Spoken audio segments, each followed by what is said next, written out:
America పర్యటనలో భాగంగా అట్లాంటాలోని cocoa Kola head క్వార్టర్స్లో ఆ కంపెనీ అంతర్జాతీయ ప్రభుత్వ సంబంధాల విభాగ గ్రూప్ డైరెక్టర్ జోనథన్ రీఫ్తో తెలంగాణ మంత్రులు శ్రీధర్ బాబు, కోమటిరెడ్డి వెంకటరెడ్డి సమావేశమయ్యారు.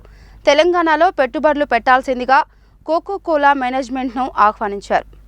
అమెరికా పర్యటనలో ఉన్న ఐటీ పరిశ్రమల శాఖ మంత్రి దుద్దిళ్ల శ్రీధర్ బాబు, రోడ్లు, భవనాలు, సినిమాటోగ్రఫీ శాఖ మంత్రి కోమటిరెడ్డి వెంకటరెడ్డి శనివారం అట్లాంటాలోని కోకో కోలా హెడ్ క్వార్టర్స్లో కంపెనీ అంతర్జాతీయ ప్రభుత్వ సంబంధాల విభాగ గ్రూప్ డైరెక్టర్ జోనథన్ రీఫ్తో సమావేశమయ్యారు.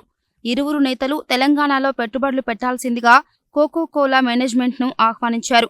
దాదాపు గంటన్నర సేపు జరిగిన సమావేశంలో తెలంగాణలో పెట్టుబడులు పెట్టేందుకు అనువైన పరిస్థితులను విజువల్ ప్రజెంటేషన్ ద్వారా వివరించారు. ఎక్కడ ప్లాంట్ స్థాపించినా అందుకు ప్రభుత్వం తరఫున సంపూర్ణ సహకారం అందేలా చర్యలు తీసుకుంటామని కోకో కోలా ప్రతినిధులకు మంత్రి శ్రీధర్ బాబు, కోమటిరెడ్డి వెంకటరెడ్డి హామీ ఇచ్చారు.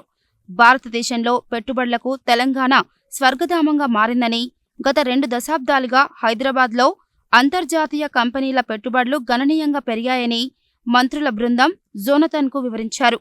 తెలంగాణ ప్రభుత్వం ఆహ్వానం పట్ల సానుకూలంగా స్పందించిన జోనథన్ హైదరాబాద్లో పెట్టుబడులు పెట్టేందుకు ఆసక్తిగా ఉన్నట్లు తెలిపారు.